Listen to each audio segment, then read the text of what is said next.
Yes, so good evening, my people.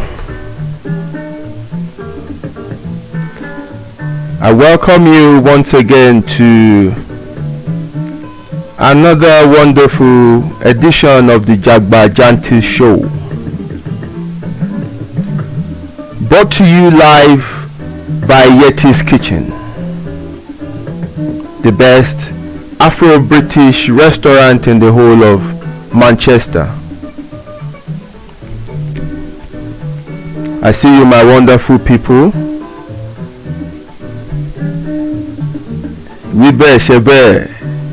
My sister Bisi, she said she would be the first person to join tonight, and she did.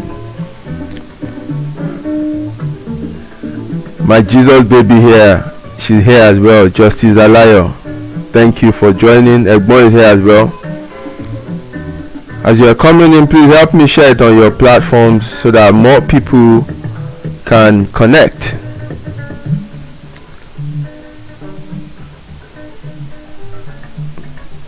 Mo kí ọmọdé, mo kí àgbàlagbà.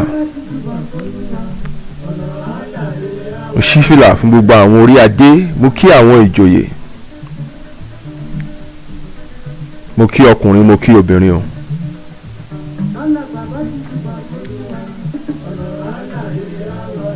mo júbà Èdùmàrè ọba mi láíláí, Èdùmàrè tó ní kọ́kọ́rọ́ ọjọ́ lọ́wọ́ òjú kùtùkùtù fàṣọlá bora ọba mi jìnwìnjìnwìn ìlẹ̀kẹ̀. agbọ́nrin kọjá ọgbọ́n, ìbà ẹni náà tí kì í bẹ́nikẹ́ni ṣàpapín ògo, ọ̀ní àgbà tó ní gbogbo lẹ̀kílẹ̀, ọba tó fún mi lóhùn tó ní kí n máa wí. mo júbà lálẹ́ yìí o. yes, bẹ́ẹ̀ ṣe ń wọlé yẹn máa bá mi pèrò sọ́kọ̀. we have something interesting to discuss tonight.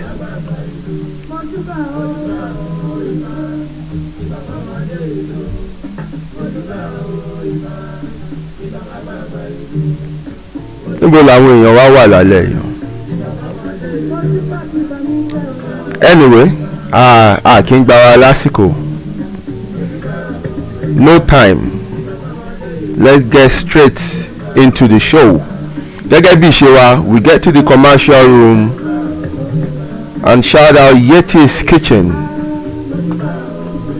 the sponsor of this show. And when I return, we get straight into the show. Mo ń padà bọ̀.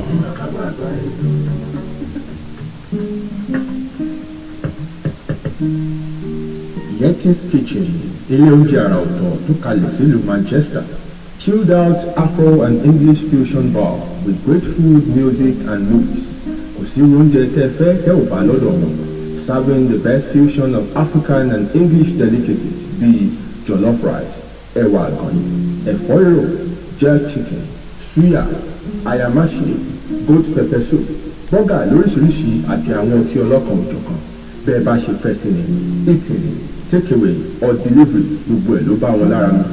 Oríṣiríṣi ètò ìgbádùn ni wọ́n sì ń ṣe lọ́dọ̀ wọn bíi movie night, live jazz music, game night àti Lego play area for children to relax while you eat. Their opening times are Monday to Sunday, 1 p.m. to 9 p.m. Address one, 299 Liverpool Road, Eccles, Manchester, M300QN.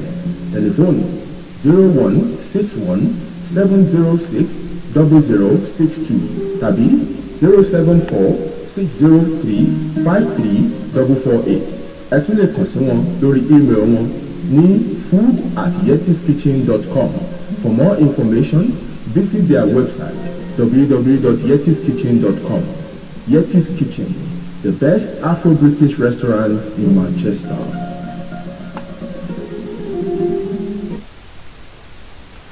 Yes, so thank you for staying on the show. Right, let's get into it. Before I proceed, let me remind you that Yeti's Kitchen book, a book published by Chef Yeti, is still selling fast.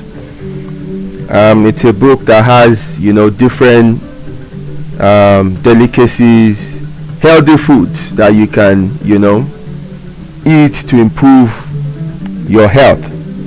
Get the book, check their website, and you can order for one. Also, like I told us last week, Yeti's Kitchen now deliver UK wide. They're based in Manchester, but now any part of the UK where you order from, you can get their food. So distance is no longer a barrier. Order and you will have Yeti's Kitchen at your doorstep. And also for people visiting from Nigeria or anywhere else and you don't have pounds or anything, if you have your card with you, they accept Naira now on their website. Is that not wonderful? So you have no excuse not to enjoy Yeti's Kitchen. Alright, let's get into the show proper. Tonight we have another interesting topic that I titled the firstborn child. Ìtàwọn Yorùbá ń pè ní àkọ́bí. Olórí ẹbí bàbá bùkátà. Right. Before I go into this topic, let me make some disclaimers. One, I'm not here tonight to disrupt your family arrangement. Come on, pé tí a fẹ́ sọ lálẹ́ pé a fẹ́ fi dẹbírú ni mi wàá dálé yín rú o. ẹ̀yin àkẹ́bàjẹ́ àbúrò tẹ̀dẹ̀ ń gbọ́n bí. Don't come and attack me pé I want to stop your elder brother from taking up your responsibility. Irọ́ o, ntẹ̀ bá ń ṣe máa ṣe lọ. But I'm just here to speak the truth. I'm here to say things the way they should be said. You see, there's so many things that we do, especially from where we come from, that are not right. But because it's been an age-long practice, we don't care to review them. We just continue. We take it as a norm. It's nonsense. There should be a point in our lives when we will look at certain things and say, no, wait a minute. So yẹ kí kìíní máa lọ báyìí. Àbí yẹ ká tún yẹ̀ wò. And for different reasons, we tend not to consider this thing. Maybe because we don't want to upset what the culture. We don't want to upset the set arrangement. And oftentimes some of these things are not convenient for us.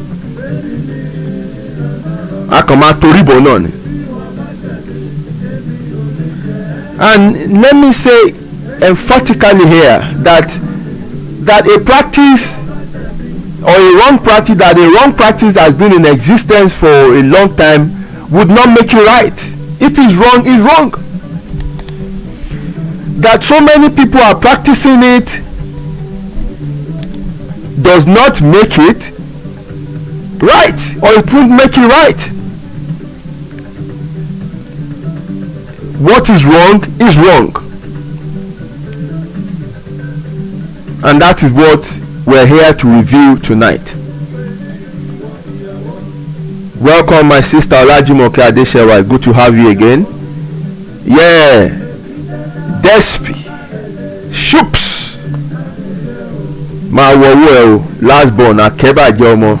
Ẹ̀yin lẹ̀ ń gbádùn. Wàá gbọ́ yá tí ọ̀rọ̀ lálẹ́. Yeah, my brother Gabriel Shonaya. Welcome again. It's lovely to have you. Middle children, struggle wo lẹni, struggle kọ́. Ẹ̀yin tó jẹ́ wípé ẹ̀yin gangan tọ́gì lé. Ẹrù jàre. Yeti's kitchen, is there a calling option tonight? Yes, I'll try and create a calling option. I'll try and create time for us to call in if you make use of that option. Because when I put that option out, some people don't call. But if you want to call in tonight, yes, I'll try and make sure that we do that. Now, before I proceed, let me read this short letter to our hearing. It was a letter written by a man renouncing his firstborn position in the family. Yes, ibi tá a tún já sí nìyẹn o. Ibi tá a tún bára wa ni àwọn èèyàn ti ń renounce firstborn position. Wàhálà yẹn ti fẹ́ pọ̀ ju bó ṣe yẹ lọ. Ẹni tí ẹ ṣe dáadáa ṣe bó ń kọ lẹ́tà ìsọ̀ ń gbà yí ẹ̀ ẹnu lásán ló fi sọ pé kí ni mọ́ mú firstborn tó bá fẹ́ mu jàre ọmọ kó bẹ́ẹ̀ mi wá àṣàrò bá mi wá àṣàrò elédè má jẹ́ ń kú dànù ṣé firstborn ni mú firstborn bọ̀ eléyìí ó tiẹ̀ ṣe dáadáa ó tún họ́nà àwọn mọ̀lẹ́bí ó kọ́ ní lẹ́tà. So for you to hear properly, I'm going to pause this music so that you can have some silence, because it's a serious matter we are discussing tonight.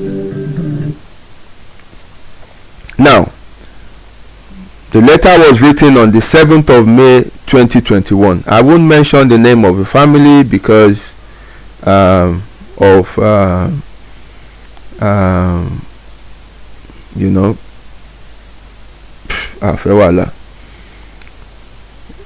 dear father,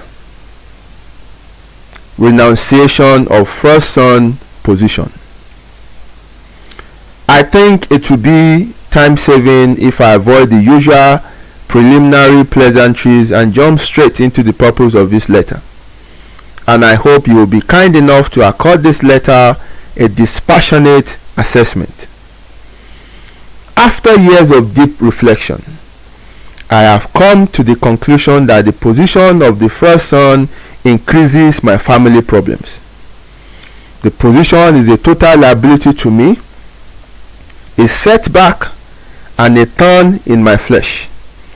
Hence, I'm writing to formally inform you that I have renounced my position as your first son in the family, and I am willing to allow my immediate younger brother, he mentioned his name which I will not mention, to take over the position if he so desires.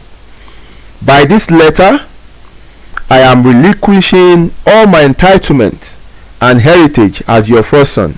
2, he mentioned the name of the brothers, and they are free to treat all these entitlements as they wish. I will therefore plead that going forward, I should no longer be addressed as the first son of your family. I am willing to become the last born if possible. Thank you for your understanding. Your son. He mentioned his name, he signed, and he dated the letter. Ibi tá a tún já sí nìyẹn o. Ó ti ń gbóná báyìí. Ìta ò rẹ́rìn mọ́ o. Ọ̀run ti ń wo àwọn èèyàn ju bó ṣe yẹ lọ. Orí tó dẹ̀ dádé òun lọ́rùn wọ̀ o. Ayé ti sú ọ̀gbẹ́ni ló ṣe kíni ló ṣe resign. Ó ti resign as the firstborn of the family. Ó dẹ̀ ti make it official. Now, let's get into it. Being a firstborn in the family has got its advantages and disadvantages.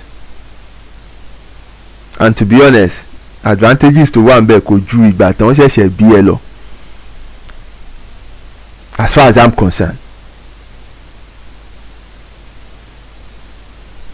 the advantages are just when you were just born. And this includes maybe just getting all the attention, you know, wọ́n máa kẹ́ ẹ lójú, wọ́n máa kẹ́ ẹ nínú, because you are their first son. Ó dẹ̀ ṣì ń ṣáàkì wọn. Yeah, àwọn náà máa dọ́lọ́mọ láyé ṣá. You know, they buy you this, they buy you that, and stuff like that. As the only child, you are regarded as the apple of your parents' eyes. But things immediately change. More emphasize immediately. Things immediately change from the birth of the second child. They shift all the love and attention to that second one. Well, it doesn't mean that they don't still love you. They do. But you are no longer their priority. They just think, yeah, you are now a bigger boy, or you are now a bigger baby, and we will come back to you. You take care of yourself and stuff like that.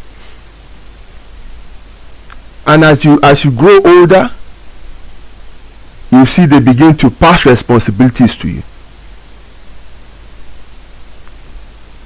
Suddenly you even before you leave the home and start living on your own, you sometimes you'll be wondering, are you the assistant parent? Because o ti fẹ́ kúrò lọ́mọ gan báyìí o ti fẹ́ di parent láì tí ì bímọ. The way they churn responsibilities at you. The house chores, wàá ṣiṣẹ́ ilé wàá fẹ́ kú dànù. And then as you go into adulthood, it doesn't get easy. It gets tougher. And there's so much responsibility that are placed on the firstborn. They expect you to be the role model for your younger one. They expect you to look after them. They expect you to on reasonable standard as the firstborn. So the pressure is so much. And they blame you, they are harsh on you when you don't meet these expectations. It's hard. Tí wọ́n gbá máa wò báyìí pé irú ayé ò lè wá wáyé báyìí.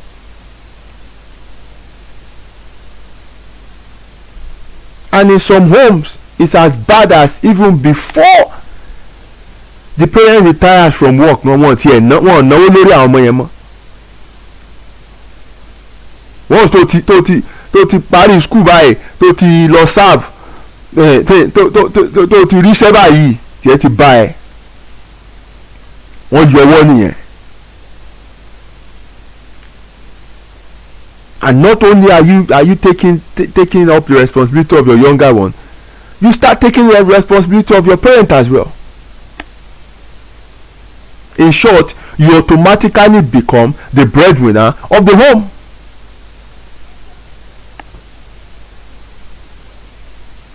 And this has been going on for years. It's an age-long practice. But does that make it right? No. Absolutely no. Emphatically no. It's unfair. It's not right.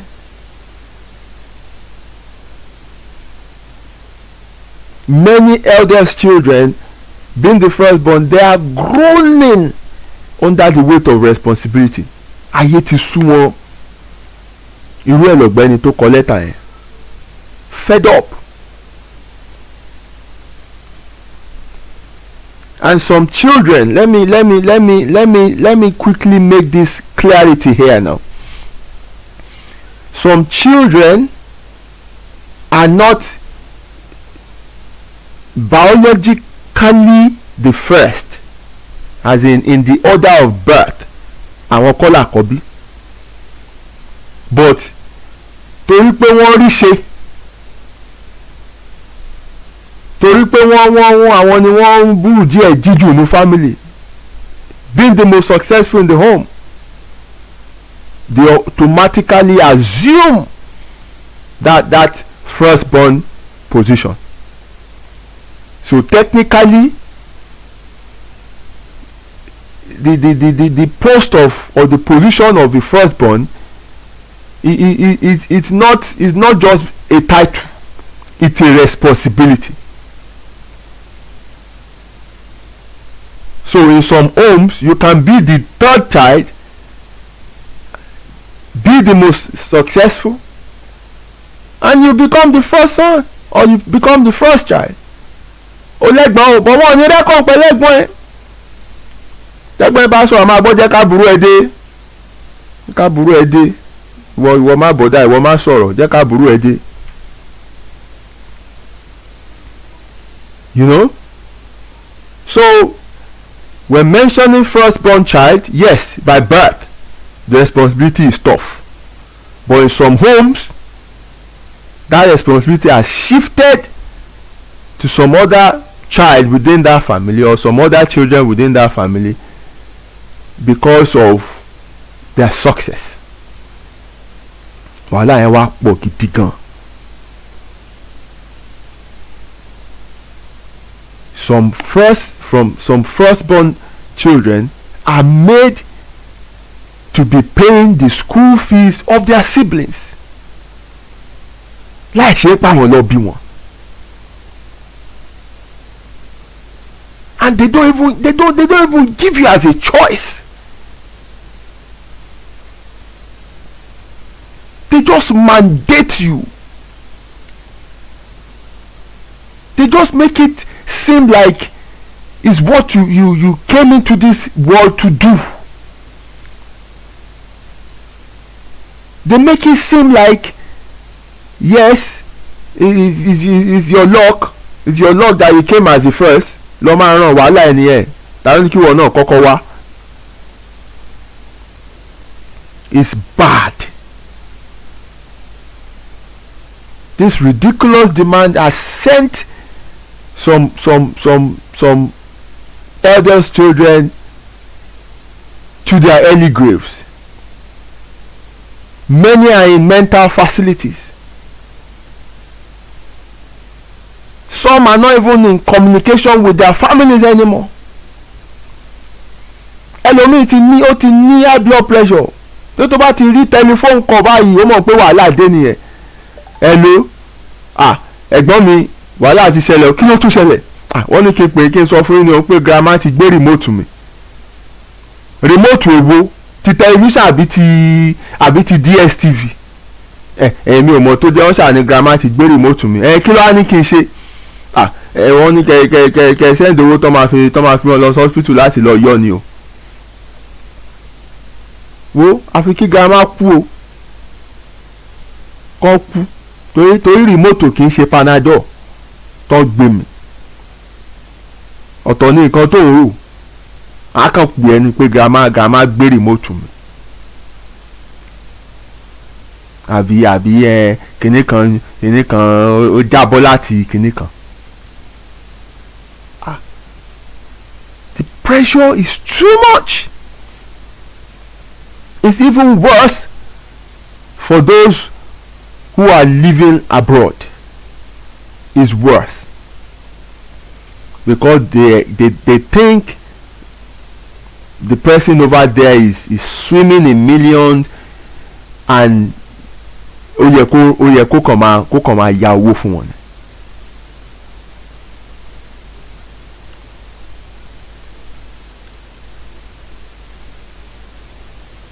And some siblings, younger siblings, or some firstborn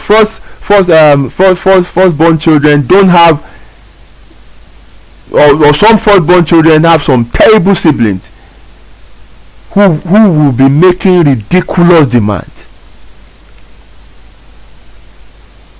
because wọ́n believe pé owó wà lọ́wọ́ ẹ̀gbọ́n wa náà ẹ jẹ́ ká yọ̀ sí lọ́rùn ayọ̀ nìyẹn. And it's bad to an extent that when you don't even do for them, maybe you have genuine reasons why you can't even meet their demands at that time. That entitlement mentality.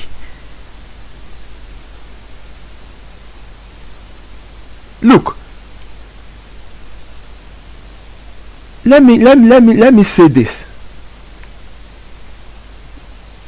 to every parent listening, including myself. We are just vessels through which these children came into the world. A kàn jẹ́ ọkọ̀ tí wọ́n bá wá ni o. Wọ́n ní ògo àti ìpè tiwọn láti lò láyé.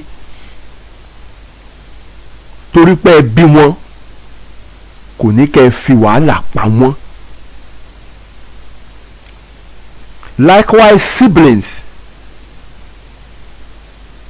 who think they are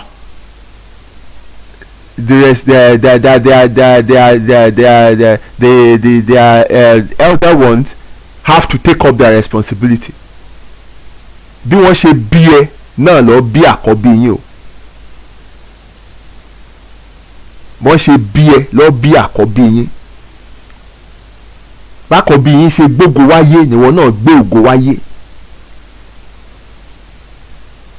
So wọ́n ṣe bí ẹ tó bí àkọ́bí yín tó náà dìde tó hustle, ìwọ náà lọ hustle.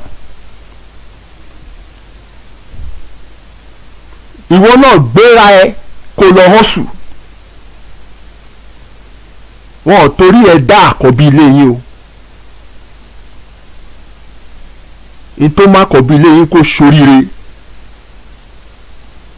Ìwọ náà lè ṣoríire. Ìwọ náà gbéra ẹ kó dìde kí ìwọ náà jà fúnra ẹ. Torí wọ́n jọ bí yín sínú ẹbí kan náà, wọn ò ní kẹ́ ẹ para yín o. Some families are disunited today, not because of any tangible reason, but just the fact that ẹ̀gbọ́n wọn kò fún wọn ní nǹkan. Nobody owes you anything in life. Nobody. Àti bí ẹ àti dá ẹ àǹfààní tó ní lẹ́bọ̀dì náà ni. Go there and go and prosper. Don't wait on anybody to serve you. Don't wait on anybody to survive off them. Don't be a leech. Ìwọ náà gbéra ẹ kí ìwọ náà jagun. There's nothing wrong in seeking assistance. But wọ́n lẹ́lẹ́rù ló máa ń kọ́kọ́ gbẹ́rù ẹ̀ níbi tó ti wúwo. Wàá ní kọ́ bẹ́ẹ̀ fọwọ́ kún ni. Kì í ṣe pé wàá dá gbogbo bùkátà yẹn lé wọn lórí.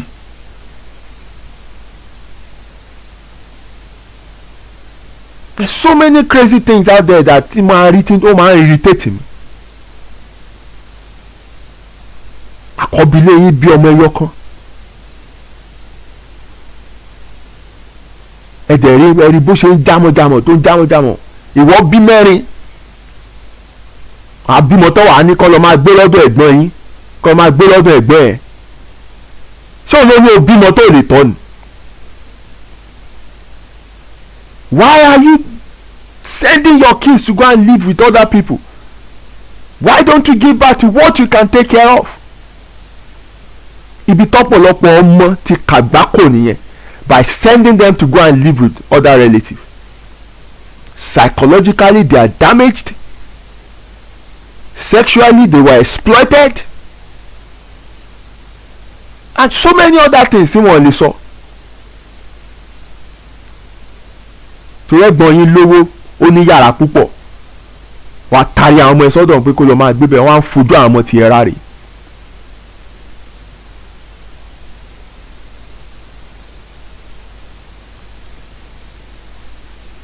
Set up responsibility that you know you have the ability to carry, and stop placing unnecessary burdens and demands on other people.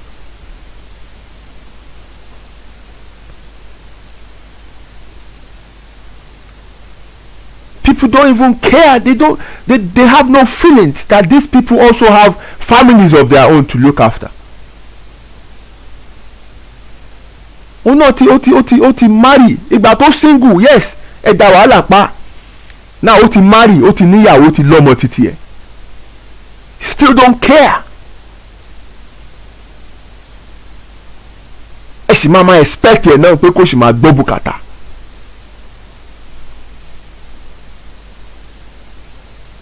It's stressful.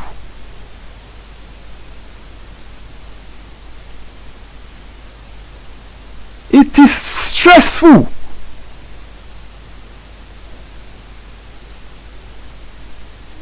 Ẹ ti wá máa bínú tó bá fún reason pé ẹ wo mi ò rò pé mo ní agbára àti ṣe kíní. Ẹ tún máa bínú on top waiting.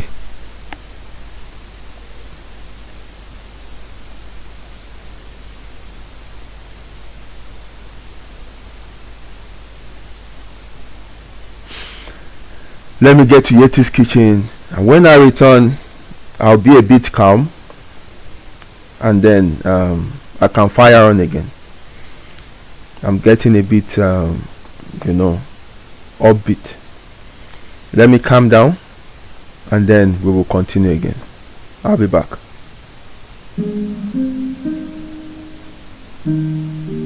Yeti's Kitchen, ilé oúnjẹ àrà ọ̀tọ̀ tó kalẹ̀ sílùú Manchester. Chilled out Afro and English fusion bar with great food, music and movies. Kò sí oúnjẹ tẹ́ fẹ́ tẹ́ ò bá lọ́dọ̀ wọn. Serving the best fusion of African and English delicacies bíi jollof rice, ẹ̀wà àgànyìn, ẹ̀fọ́ rírò, jerk chicken, suya, ayamashi, goat pepper soup, bọ́gà lóríṣiríṣi àti àwọn ọtí ọlọ́kan òjọ̀kan. Bẹ́ẹ̀ bá ṣe fẹ́ sí ni, eating, takeaway or delivery gbogbo ẹ̀ ló bá wọn lára mu. Oríṣiríṣi ètò ìgbádùn ni wọ́n sì ń ṣe lọ́dọ̀ wọn bíi movie night, live jazz music, game night àti Lego play area for children to relax while you eat. Their opening times are Monday to Sunday, 1 p.m. to 9 p.m. Address wọn ni 299 Liverpool Road, Eccles, Manchester, M300QN. Telephone 0161 706 0062 tàbí 074-603-53448. Ẹ tún lè kàn sí wọn lórí email wọn ní food@yetiskitchen.com. For more information, visit their website www.yetiskitchen.com. Yeti's Kitchen, the best Afro-British restaurant in Manchester.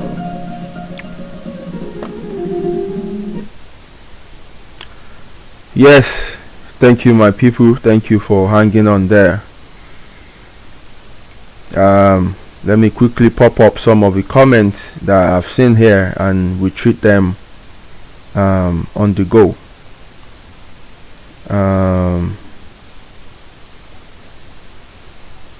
Uneasy from my sister Adenike Jordan. Uneasy lies the head that wears the crown. I believe this applies to firstborn who get mouth. Imagine some firstborn who are not mouthed. Yes, firstborn torí jájẹ náà ni. Firstborn torí jájẹ ni. For some, this responsibility is not by choice. Death of a parent or both parents can bring about the need for the assumption of this expected and demanding responsibility. Yes, that is valid. That is valid. And even in this case, oníbà ṣe ṣe. Bàbá ti ń pé òkè eléyìí ti ṣẹlẹ̀ báyìí. You assume that responsibility, yes.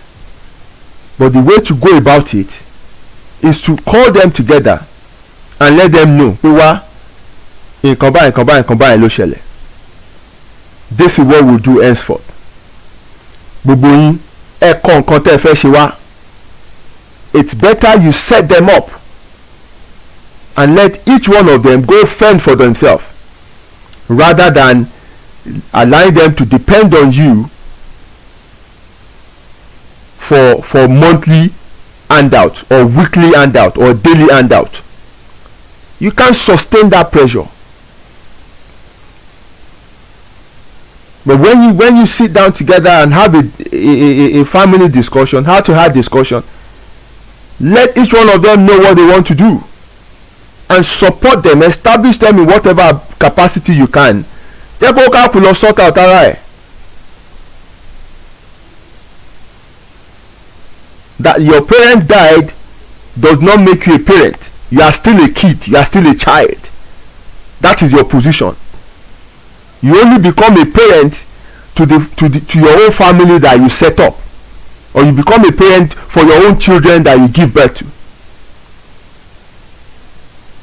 You can't fill the role of your parent. You can't. You cannot. Àwọn nǹkan tá à ń get wrong nìyẹn. Àwọn nǹkan tá à ń get wrong nìyẹn. You are a child. Ọmọ náà ni ẹ́. You have also just lost a parent or both parents. Nǹkan kan náà ló jọ ṣe ẹ̀yin méjèèjì, or ló jọ ṣe gbogbo yín nínú ilé yẹn. So tiẹ̀ ò dá yàtọ̀. But if you now want to okay, let me help, then The best way to go about it is to have a discussion where you be able to say, ọ̀gbẹ́ni kí ló fẹ́ ṣe, kí ló fẹ́ ṣe, kí ló fẹ́ ṣe, let me support you in this way, so we kó káàpù dẹ̀ lọ sort out ara ẹ̀. Not you sit down kó máa ṣe title wèrè kan pé ìwọ ló lórí ẹbí kan, wọ́n máa bá ẹ̀, wọ́n máa ṣe kàn, ó máa para ẹgbẹ̀yìn ni, ó máa para ẹ̀, because it's a pressure that can't be sustained. You have your own life also to live. The ones you consider to be olórí upon, those ones they have been given title olórí, you sacrifice everything for them. When you need a little bit of support and love, you will not see any of them. Bó ṣe wà nìyẹn, ọwọ́ ìpolówó ayé bá ní láwọn bá ní látẹ̀jẹ̀. You know, all they do is take from you, and you know, that's it. It's not just the firstborn. Anyone that has an upper hand or assumed to fall into I said it earlier. You know, it's not only the firstborn. Anybody, anyone within the family to wá pé orí jáde díẹ̀, ó ti di firstborn nìyẹn, bùkátà ni. So inú ẹbí mi thirdborn ni firstborn. Tí firstborn bá fẹ́ sọ̀rọ̀, firstborn tó jẹ́ pé òun lọ́kọ́ bí wọ́n á ní kó dákẹ́ pé àbúrò ẹ̀ ni kó jẹ́ kó kọ́kọ́ sọ̀rọ̀, because òun lówó wà lọ́wọ́ ẹ̀, you know. Olórí ẹbí has his or her own problem as well. Yes, you know, everybody ló ní nǹkan tí wọ́n ń là kọjá. You know, the audacity of the sense entitlement is gross. It is absolutely gross.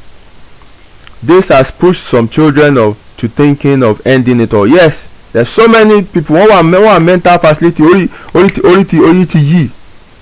orí ti yí. Ẹlòmíì tó ń ṣiṣẹ́ mẹ́ta mẹ́rin márùn mẹ́fà lónìí kì í ṣe nítorí owó yẹn náà ni yẹn pé tó bùkátà tiẹ̀ ló pọ̀ tó bẹ́ẹ̀ náà. Àwọn ẹnu tó ń bọ́ ni wọ́n ṣiṣẹ́ wọ́n fẹ́ kú dànù, because they are giving handout to so many people. They've taken the life of other people to become theirs. Ọmọ àbúrò máa wọ school, níbo máa ti rówó school ẹ̀ báyìí o, ọmọ àbúrò máa wọ school, school fees wọn tún máa due. Kí làbúrò ẹ bímọ fúngbà tó mọ̀ pé òun lè take care ọmọ.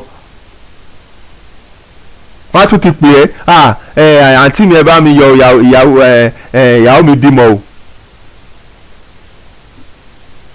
Ìyàwó ẹ bímọ, kò tí ì tọ́jú àkọ́kọ́, ó bímọ míì. Wọ́n á tún pè ẹ́, ọmọ yìí ni kíní kan gbá kan bẹ́yẹn. Sit them down and have a chat with them.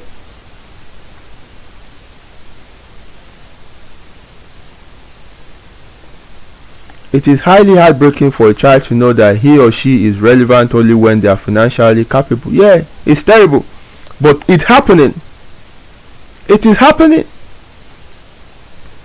I told you of a woman that I had the experience personally. Wọ́n lọ́mọ nínú ẹbí yẹn tó yẹ pé kò dámọ̀ kankan, and they had a big ceremony where people turned up. That woman refused to introduce her child. Àwọn ìyá dẹ̀ máa bèrè pé lágbájá ńkọ́, á ní kò wá, kò sí àràn. Ọmọ ẹ̀ ló ń dáhùn pé mọ́mì mo wà ń bì. Wọ́n rẹ́ kàn pẹ̀lú ẹ̀ torí kò sí nǹkan kan lọ́wọ́ ẹ̀. Please know that this responsibility are not just financially, it could be emotional, psychological and spiritual, and even social, in sense of the expectation of setting good example and not living your life as you see fit. Yes, I said it earlier, they expect you to be the model child. Mama boy, no, lè ṣe bẹ́ẹ̀ yẹn, tó bá ṣe bẹ́ẹ̀ yẹn kí ló fẹ́ káwọn àbúrò ẹ̀ náà ṣe. The pressure is just all around. They guilt trip you at every little thing. You can't live your life because you have to set this standard, you have to set that standard, you have to do this, you have to do that, and so you are very correct. It's not only about money. It's not only about money. It's not only about money. as a firstborn I can relate way too much. ẹ ṣẹ̀ṣẹ̀ ń láhùn ní tó bá yẹ ẹ̀yin náà máa kọ lẹ́tà, ẹ máa kọ lẹ́tà bẹ́ẹ̀ ṣe ń bá lọ ẹ̀. Like please drink something like ó mọ̀ pé mi ò mu nǹkan tó bá light, nǹkan líle lèmi máa ń mu. Tí bá dẹ̀ tún mu nǹkan líle mọ́ mùdù tí mo wà yìí, orí bí máa laná o. So ẹ jẹ́ kí n rọra ẹ jẹ́ máa rọ̀ lọ bí mo ṣe wà ẹ̀, ẹ jẹ́ máa rọ̀ lọ báyìí, màá máa calm ara mi down náà ni, ẹ ṣáà máa fàájà ràn mí lọ́wọ́ bí tẹ́ bá wà ẹ̀. This is really, but it's harsh reality that people do not care about. Simply put, selfishness of the highest order. That's it. That's just what it is. That is just what it is. You know, just have to put a stop to it. That is it. There's no two way to it. No two way to it. This topic is highly emotional for people. You know, we have to say it. We have to say it. My half-siblings that I previously cared for mocked me when I lost my job and my dad fell ill. I don't even remember them as relatives anymore. Look, in táwọn èèyàn bá ń jẹ lẹ́nu ni wọ́n mọ̀. Time tó ń ṣe fún wọn, wọ́n máa yìn ẹ́, wọ́n máa gbàdúrà fún wọn, wọ́n máa ṣe everything. Tó bá ní issue báyìí, they will not understand. They won't. Or they might understand for a while, and after a while wọ́n ti bẹ̀rẹ̀ sí máa wọ́n ti ẹ̀ ní pè ẹ́ mọ́. Torí wọn ò rí nǹkan gbà lọ́wọ́ ẹ mọ́. It shouldn't be like that. It shouldn't be like that. It shouldn't be like that.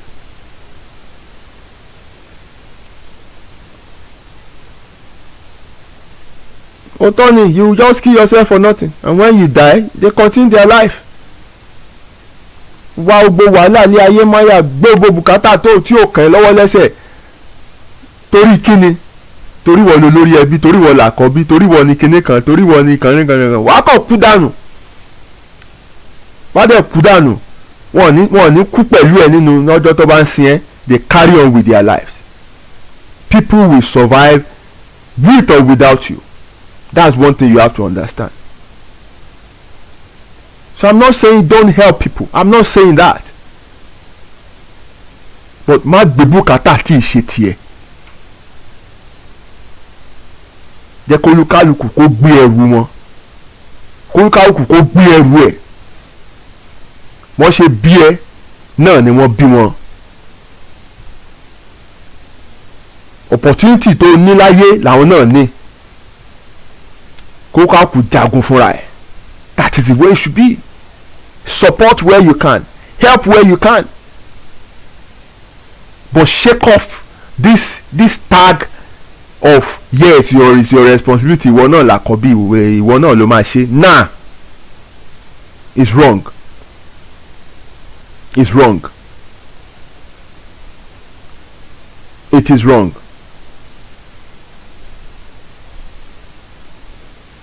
It is wrong. After an incident that narrowly escaped death on the 2nd of December 2020 while doing overtime to have enough money to send to relatives to meet their Christmas demand, my song is I Can't Kill Myself. It's a big fat no to anyone asking me for handout. It's as simple as that. Mà tó bá níṣòro wà mọ̀. Gbogbo pípè tó máa ń pè tẹ́lẹ̀ tó máa kí ẹ́ pa akànnì ká kí yín ni tó máa sáré sọ̀rọ̀ 30 seconds tó máa drop yẹn. Wọ́n kàn ní kán kí ẹ. Wọ́n rán ẹ létí ní pé má gbàgbé nǹkan tẹ́ máa ń fún wa o. Ìwọ pé ọjọ́ kan kó sọ pé wò iṣẹ́ ti bọ́ lọ́wọ́ ọ̀tá ẹ̀ o kìíní kan ti ṣẹlẹ̀ nǹkan báyìí nǹkan mẹ́rin. You will not hear from them again. Lékeléke wọn ò torí Ọlọ́run tẹ̀lé màálù nǹkan tó máa jẹ lára ẹ̀ ni.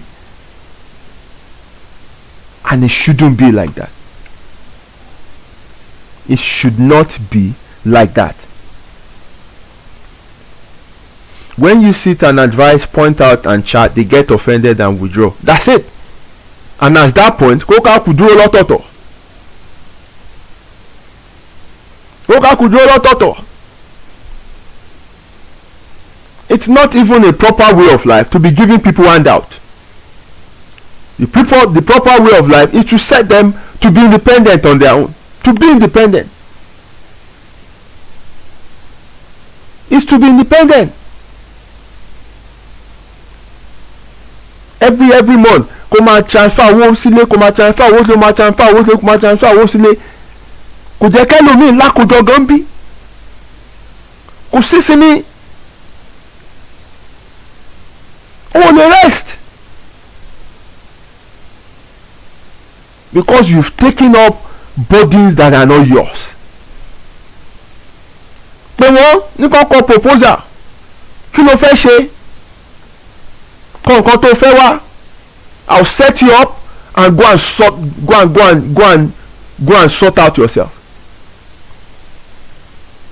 I read a story of a friend.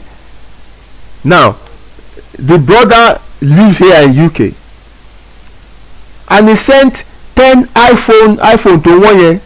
I don't know much about their product. iPhone 11 or whatever. He sent 10 to the brother at home.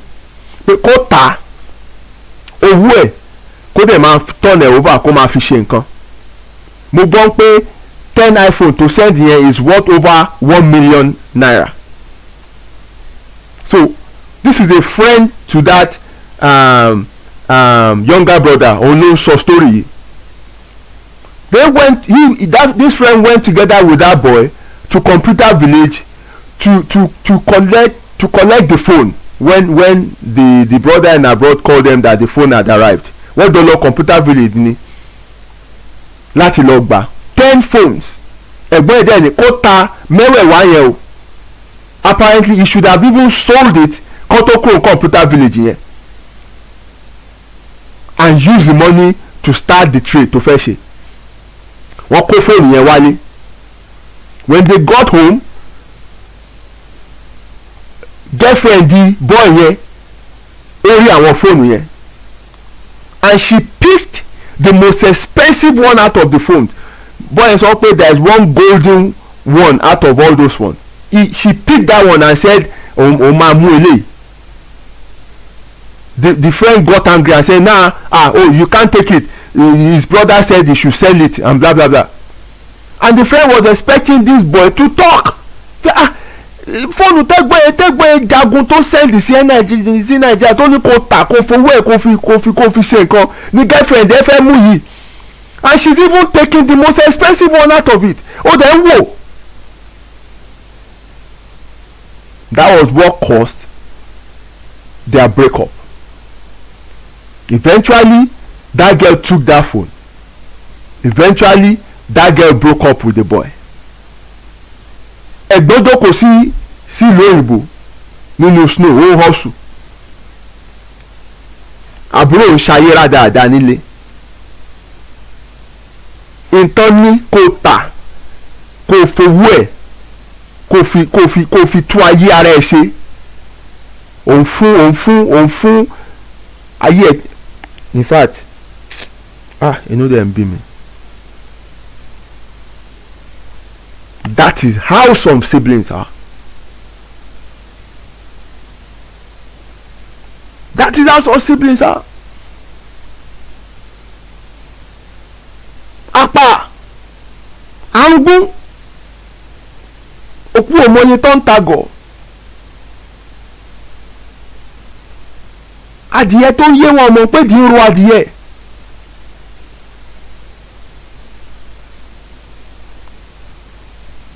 It's so annoying sometimes. Terribly annoying. You know?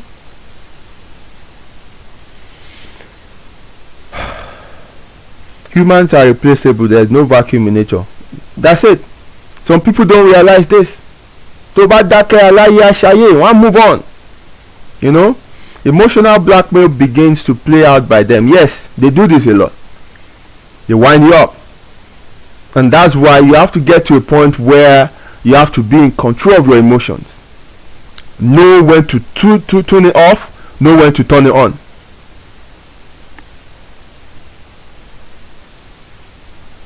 when they have genuine needs, step up and help them. tó bá yẹ pé frivolous request and stuff ni wọ́n ń gbé wá, turn them down pẹ̀lú àlàyé. ẹni tó bá máa bínú kó bínú. Enough of people taking liberties.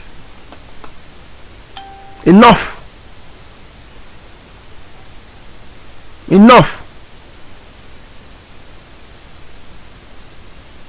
I'll come back to the comment because they are coming in thick and fast, but I still have few points that I need to cover here. Now, let's look at the major cause of this problem, because that is how I look at things. Nǹkan kan kì í ṣàdédé ṣẹlẹ̀, ẹ jẹ́ ká wò kí ni nǹkan tó ń happen, kí ló ń fa gan. The major cause that I can think of is that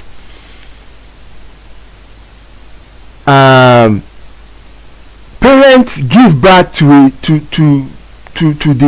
children that they can't take care of. Having a large number of children is what makes parents to burden their eldest children with loads of responsibilities. Ẹ ṣáà ń pamọ́jọ́, wọ́n ti wá pamọ́jọ́, ẹ ti bíbí mẹ́rin, ẹ ti bíbí márùn-ún, ọ̀run ti wọ̀ yín. ẹ wà máa ti àkọ́bí yẹn gbọ́ngbọ́ngbọ́ngbọ́ngbọ́n pé wọ́n tètè lọ níláárí torí wọ́n ló máa tọ́jú àwọn àbúrò ẹ̀. ṣó yín níṣẹ́ ni? ṣó lóun fẹ́ di parent ni?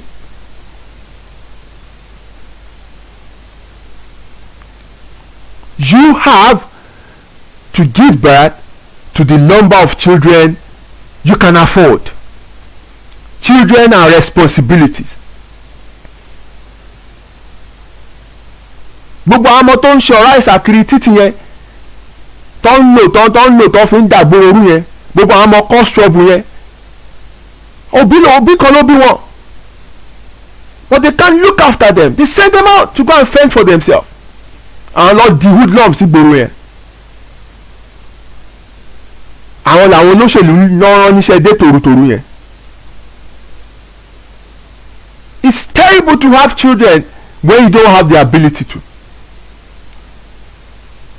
Ó ń ṣe driver, ọ̀gá ẹ tó gba ìṣiṣẹ́ tó san salary fún ẹ ó bímọ méjì. Ìwọ ń padà wá every 9 months láti máa sọ pé ọ̀gá ẹ bá mi yọ̀ sà, ìyàwó yín bímọ. Ìyàwó ẹ wo ló fẹ́ síta tó bímọ?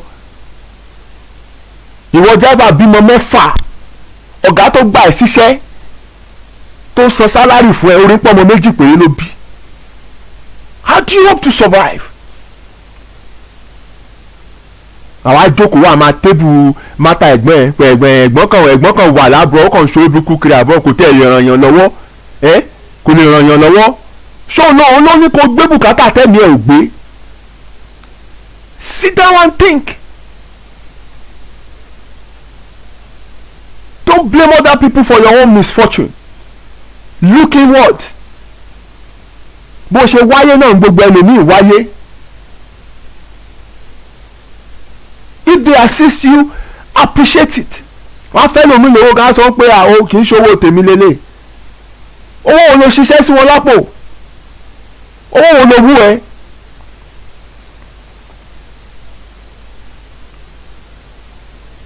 So for us that are still young and that are within childbearing age, please let us take this on board. We need to break this generational problem. We need to break it. A máa ra àwọn òyìnbó mi náà máa rí one store.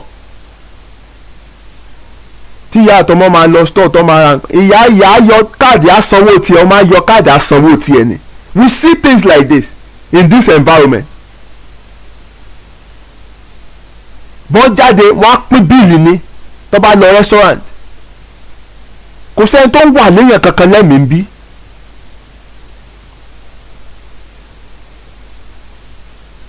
Tọ́mọ bá ń ṣe plumber àbí tó ń ṣe àwọn iṣẹ́ inú ilé yẹn, if ilé parent ẹ̀ ní issue tó bá pè kó wá ṣiṣẹ́, ètí dà kó wá ní time tó jẹ́ pé kò níṣẹ́ rárá.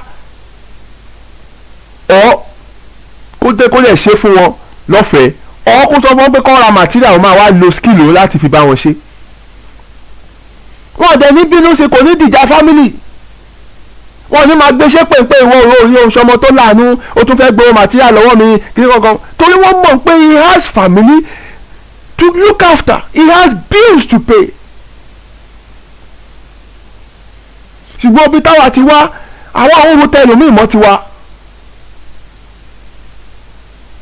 àwọn ohun tẹlòmíì mọ́ ti wá.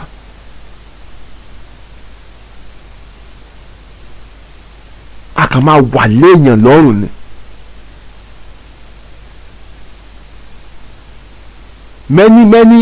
many firstborn children are surviving on debt, on loan. gbogbo n tó ń ṣe it's not like they have access to do it. ipa ni wọ́n fi ń ṣe, inú ìnira ló fi ń ṣe.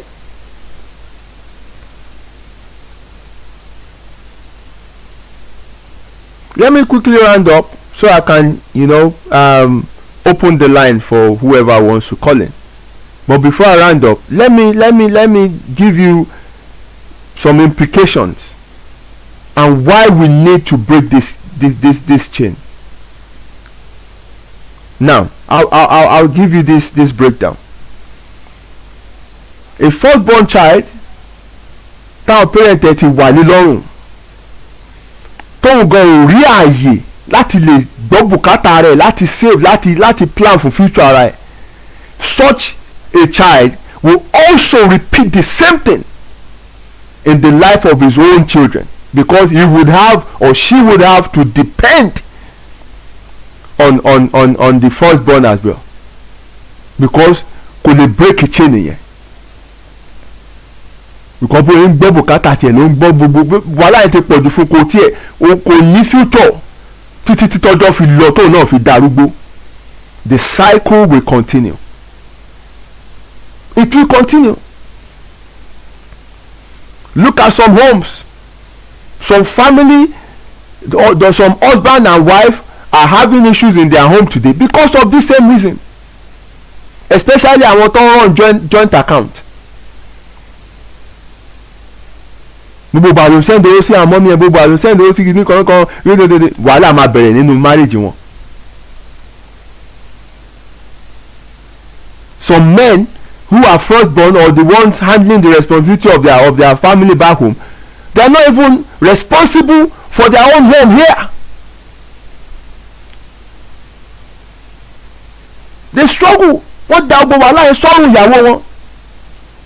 Because wọ́n ní àbúrò mi ní ìdòwò, àbúrò mi ṣe kinní kan, ṣáwọn pé mi náà ni mo kúkú ń gbọ́ kinní wọn, èmi náà ṣe kankan bẹ́ẹ̀.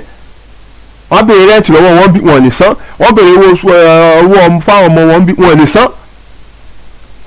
Ẹ wá ní kí ìyàwó má bínú, á bínú náà, á kanra. And genuinely some men who have taken that stand to say, you know what, nǹkan tágbára mi ká láti ṣe rè, mi ò lè ṣe jù báyìí lọ. The family will now start, wọ́n á gbógun tìyàwó, wọ́n á níyàwó ni ò jẹ́ kí brother àwọn tọ́jú àwọn. All this stupid foolish thinking. wọ́n á ní ìyàwó ẹ̀ ní ò jẹ́ kó tọ́jú wa, ìyàwó ẹ̀ ní ò jẹ́ kó fún wa ní nǹkan, ìyàwó ẹ̀ ló ń sọ pé kó má rántí wa. Ṣé ẹ bá wọn gbélé ni? Níbo níyàwó ẹ̀ ti sọ? Ẹ̀gbọ́n yín mọ nǹkan tóun ń là kọjá, ó mọ̀ bá pé òun ṣe rí, ó ní bùkátà ń bí, but automatically ìyàwó ẹ̀ ní ò jẹ́ kó help yẹn. So many homes have been destroyed. wọ́n ti gbógun tọ̀pọ̀lọpọ̀ tó yẹ kó gbógun tì. tẹ́gbọ́n wọn bá kú báyìí, especially nílé báyìí, wọ́n ń bọ̀ wá take over gbogbo ogún ẹ̀gbọ́n wọn ni. pé ó kú ti kú báyìí, ìyàwó tí ò jẹ́ kó tọ́jú àìsàn la máa fìyà jẹ. All these things have to stop. The wickedness.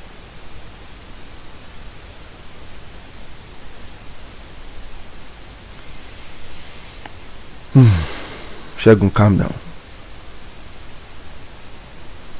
Let me get to Yeti's kitchen. I'll be back again. And I'll round up and open the line for people to contribute. I'll be back. Yeti's Jagbajantis kitchen, ilé oúnjẹ àrà ọ̀tọ̀ tó kalẹ̀ sílùú Manchester. Chilled out Afro and English fusion bar with great food, music and movies. Kò sí oúnjẹ tẹ́ fẹ́ tẹ́ ò bá lọ́dọ̀ wọn. Serving the best fusion of African and English delicacies bíi jollof rice, ẹ̀wà àgànyìn, ẹ̀fọ́ rírò, jerk chicken, suya, ayamashi, goat pepper soup, bọ́gà lóríṣiríṣi àti àwọn ọtí ọlọ́kan òjọ̀kan. Bẹ́ẹ̀ bá ṣe fẹ́ sí ni, eating, takeaway or delivery gbogbo ẹ̀ ló bá wọn lára mu. Oríṣiríṣi ètò ìgbádùn ni wọ́n sì ń ṣe lọ́dọ̀ wọn bíi movie night, live jazz music, game night àti Lego play area for children to relax while you eat. Their opening times are Monday to Sunday, 1 p.m. to 9 p.m. Address money, 299 Liverpool Road, Eccles, Manchester, M300QN. Telephone 0161 706 0062 tàbí 074 603 53448. Ẹ tún lè kàn sí wọn lórí email wọn ní food@yetiskitchen.com. For more information, visit their website www.yetiskitchen.com. Yeti's Kitchen, the best Afro-British restaurant in Manchester.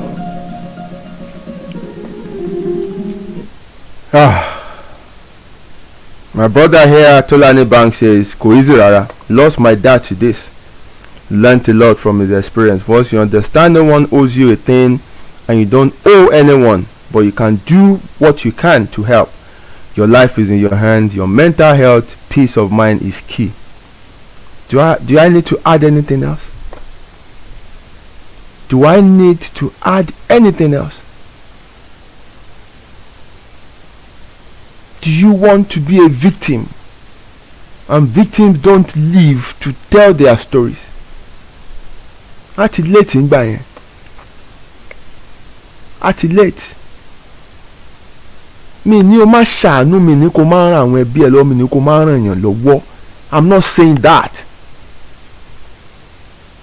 I'm telling you, má para ẹ̀. Tó bá kú, aláya ṣayé. Set them up and let everybody be on their own. Assist where you can, but má gbà kú ní kúkú. My sister here says parents are the major cause of this problem. Kò jù bẹ́ẹ̀ lọ. Ó dọ́mọ ẹyọ kan lápá yín ká bí ẹyọ kan kẹ́ẹ̀dẹ̀ tọ́jú ọmọ ẹyọ kan yẹn. Mo jẹ́ méjì ni bí méjì. Ẹ bímọ méje, ẹ bímọ márùn-ún, ṣọ́ ń ta ọmọ láyé ni. Ẹ bí wọn kalẹ̀ tán ẹ lè tọ́jú ẹ wá da bùkátà yẹn sórí ẹyọ kan. It's never done. It's never done. I have some that once they start sending prayers, I know to start expecting a bill. Once they do follow up with demands and turn them down, your prayer stop. Kí a mọ̀ sá. Kò jù bẹ́ẹ̀ lọ. Gbogbo àwọn prayer tó ń ṣe àyẹn. Nǹkan kan ń bọ̀ lẹ́yìn ẹ̀. Ìwà dẹ̀ ti fún wọn báyìí. Wọ́n fi pé wọ́n fa bẹ́ẹ̀ inú bá àyàn jà nìyẹn. You know?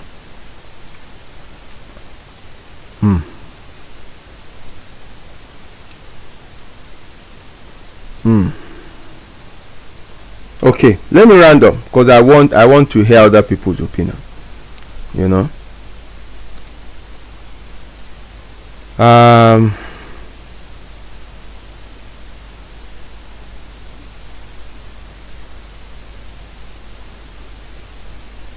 I'll round up from the point my brother made here because I've said so much.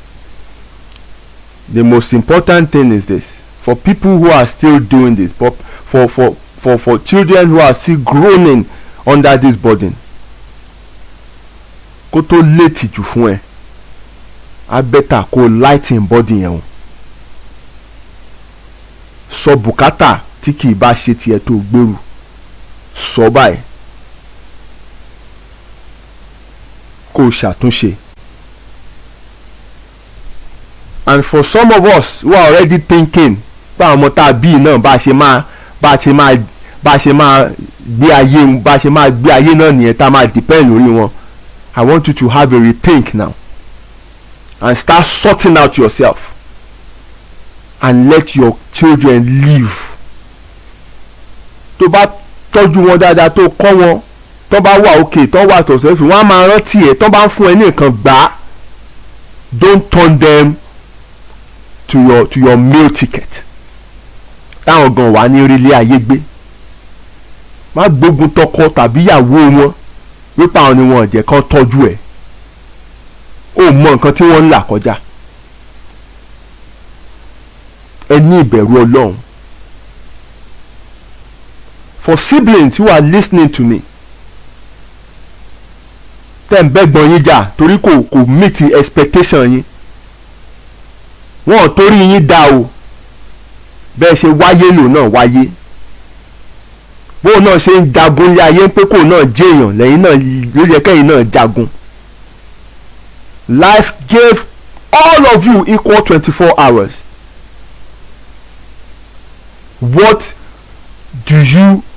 How do you use that 24 hours, and what return does it bring back to you? kò kàn máa gbé ayé bó ṣe ẹ̀ kó rò pé ẹ̀gbọ́n ẹ̀ ló máa sort out tó máa ṣe gbá máa ṣàwò. No, it's never done that way. tó bá dẹ̀ máa make request that will make you independent. sójú òun tì wọ́n náà all the time tó máa pè ẹ̀gbọ́n ẹ má gbàgbé mi o. sójú òun tì ẹ̀ ní gbogbo ọ̀rọ̀ burúkú tẹ́gbọ́n ẹ̀ máa ń sọ sí ẹ̀ ń gbà mí yẹn ṣé kò sú wọn náà ni kò sú ẹni.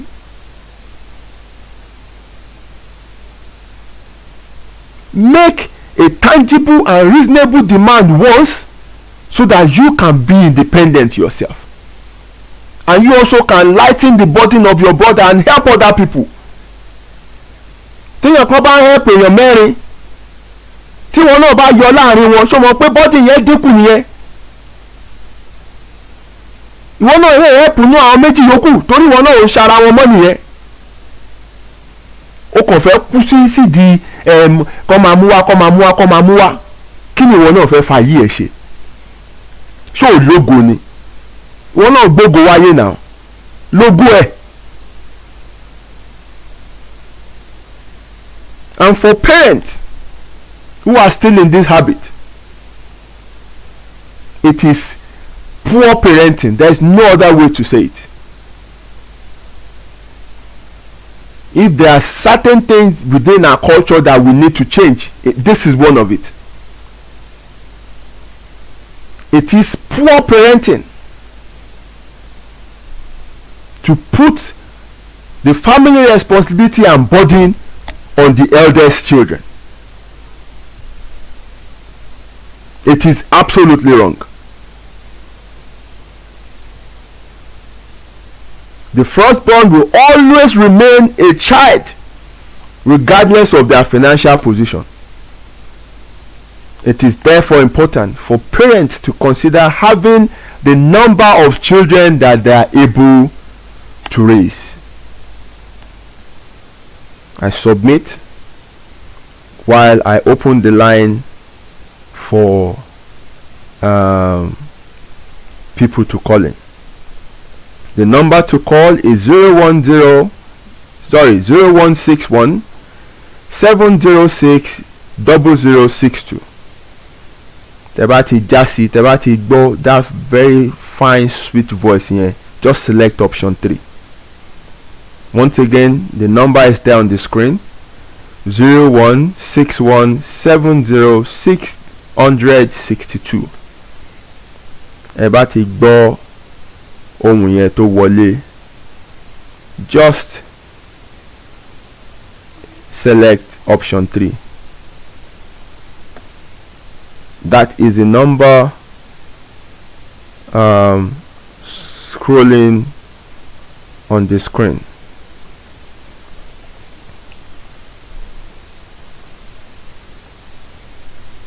And then I'll be picking comments. torí mo ti rí a lot of comments níbẹ̀ tí mo fẹ́ deal pẹ̀lú. So that's the number scrolling on the screen.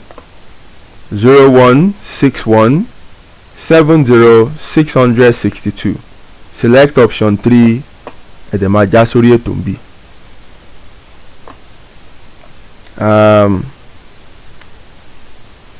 There's another comment. I'm looking through the comment. I said a while ago that we need to address the need to have a will power of attorney. These are very key things to consider in case of eventuality. Yes, you know, many people don't think about this.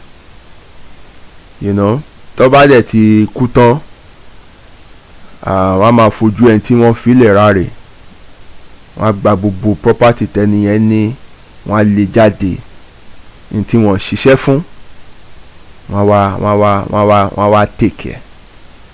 It's bad.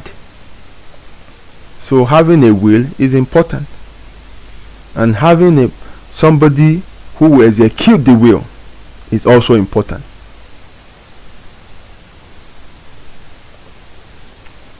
Enjoy your money even while you are still around. Kókó nìyẹn o, tó bá ti dákẹ́ ó ti lọ o. Blended families are another major issues when extended families, especially step parents, half siblings, and estranged exes are involved. This issue we are addressing is bigger than you think. Yes, it's a big issue. Trust me. And it's one of those issues that we tend to run away from discussing. Pé a fa wàhálà o, kí ló ti ń gbọ́ kíní kan, gbogbo àwọn kan tá à ń sá fún yìí, ẹ jẹ́ ká tọwọ́ bọ̀ lójú. Let's talk about them. And it's entirely up. Like I said, I'm not here to teach you how to run your life or how to live your life. But I'm just here to tell you things. Mo wá ṣí nǹkan open ni. Mo bá ṣe wù at the end of the show to live your life. Mo bá ṣe wù live your life. It's not my duty to change anybody. I don't have that power. I understand my limit of competence. I only have the ability or the power to influence you towards the path of change, and that's where my job ends. That's where my job ends. So I'm not here to change anybody. I'm not here to tell you how to live your life. I'm not here to say go and do this or don't do that. It's entirely up to you. But èmi á ṣí aṣọ lójú eégún.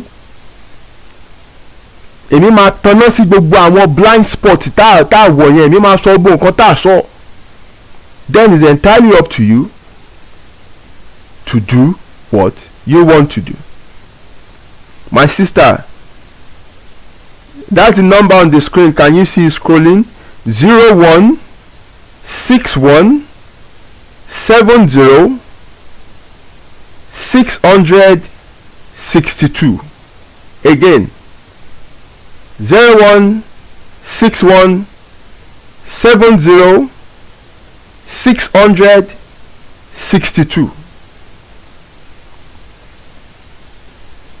Tebati Jasi, just select option 3 and you will be live in the studio. The line is open. Please call in, share your experience. You know, you want to challenge some of the things I've said, you want to add to it, please call in. You know, like pé kíní ó bá a lot of people lálẹ́. Bí ó bá ẹ as a firstborn or first child, ó bá ẹ as the most successful in the home, or ó bá ẹ as a sibling that is depending on other people. Pẹ̀tẹ̀pẹ̀tẹ̀ ni mo nà ń pọ̀pọ̀ lálẹ́ yìí o. Ẹni tó bá tabá kó tún bẹ̀ ṣe. Ó bá parent, ó bá àkọ́bí by order of birth, àkọ́bí by success. Ó lè tún bá àwọn sibling olójú kòkò alápá má ṣiṣẹ́ náà. Everybody ló bá o. Ṣùgbọ́n ibi tó bá ti bá olúkálùkù, ẹ jẹ́ ká lọ túnbẹ̀ ṣe. Ẹ jẹ́ ká láàánú ara wa. If somebody helps you, please appreciate it no matter how little. Kò easy.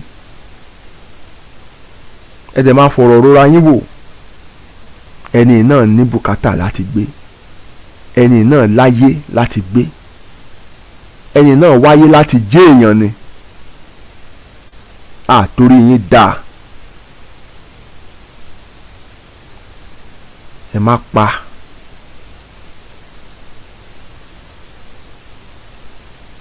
Ẹ̀yin tẹ́ ẹ̀ dẹ̀ ń bímọ náà ẹ bímọ wọ̀nba. Ẹ bímọ tápá yín ká.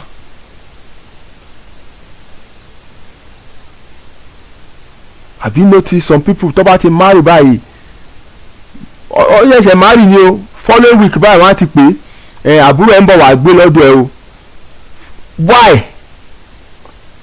Why tó ń bọ̀ wá gbé lọ́dọ̀ wọn? Wọ́n ṣẹ̀ṣẹ̀ marry tí ẹ jẹ́ kó build ilé wọn.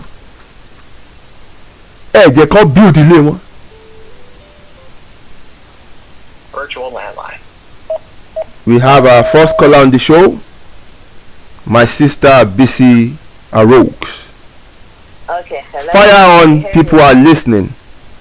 Yes. Hello, can you hear me? Yes, we can hear you. Okay. What I'm gonna say Speak is a little bit. Issue. Ẹ jẹ́ bá wa gbóhùn sókè díẹ̀. Hello, can you hear me now? People, can you hear her? Just drop a message if you can hear her, please. Torí ohun wọn yìí ẹ̀wọ̀n wọn dàbí èmi tí jẹ́ pé. Mr. Boggy, ẹ lọ something light, ẹ kàn rárá lọ short whiskey kan péré. Look, àbí something very light. Tí bẹ̀rẹ̀ àwọn èèyàn ti ń sọ pé Yorùbá please. Ó dà pé wọ́n ti gbọ́ pé ó dà pé lóyìnbó lélẹ̀. Ọkọ akẹ́jọ́ ṣàlàyé fún ọ pé ìbílẹ̀ làwa o. Ó yá. Àwọn tí ó mọ̀ mí but àwọn tó mọ̀ mí ẹ̀jẹ̀ gbọ́nà Mr. Waiting kan mi rí Mr. Waiting lórí show yìí tó yẹ yín Mr. Waiting jọ sí but anyway àwọn tèmi mo ti rí wọn lórí show. Nǹkan tí mo fẹ́ sọ ni pé ṣe rí kinní yìí ó pín sí ọ̀nà oríṣiríṣi. Ṣé mọ̀ pé nǹkan tẹ̀ ń sọ yìí ọ̀rọ̀ alákọ̀ọ́bí ni. Ṣé rí kò dá lórí alákọ̀ọ́bí nìkan. Àwọn kan wà tó jẹ́ pé nínú mọ̀lẹ́bí tó bá rí pé change díẹ̀ bọ́ sí wọn lọ́wọ́ kò dẹ̀ ń ṣe change lásán tó bá dàbẹ̀ ni pé wọ́n rí pé ara ẹni ìbalẹ̀ ó dàbẹ̀ pórí ẹ pé ṣe rí nǹkan tó ó ní nǹkan kan tó pè ní agony aunty orí ń fọ́ mi ẹ̀dọ̀ ń ró mi. Agony aunty. Agony aunty. Bẹ́ẹ̀ ni àwọn agony aunty àti agony uncle àwọn náà máa pè. Àti grandma ti gbé remote lò. Bẹ́ẹ̀ ni grandma swallow remote. Remote kí lẹ wá fẹ́ kí n ṣe báyìí? Nǹkan tí mo fẹ́ sọ lórí orí kókó ọ̀rọ̀ yìí ni pé ṣẹ́ni láti January wọ́n gbé restriction sí lórí pé ká máa send owó sí Nàìjíríà. Àtìgbà yẹn báyìí ní àlàáfíà ti dé bá mi. Ṣé rí àwọn àdúrà tí mo máa ń gbà on the 1st of every month? The last àdúrà tí mo gbà was on the 2nd of January. Ọ̀sìn tí mo sọ pé nǹkan ti yí padà o. Ìwọ̀nba tọ́rọ́ sísì tẹ́ ẹ̀ ń gbà láti ọdún 10 kí lẹ fi ṣe. Tẹ bá ń dá àjọ 5,000 naira lọ́dún 6,000 pounds ní 6,000 naira nìyẹn lóṣù lọ́dún.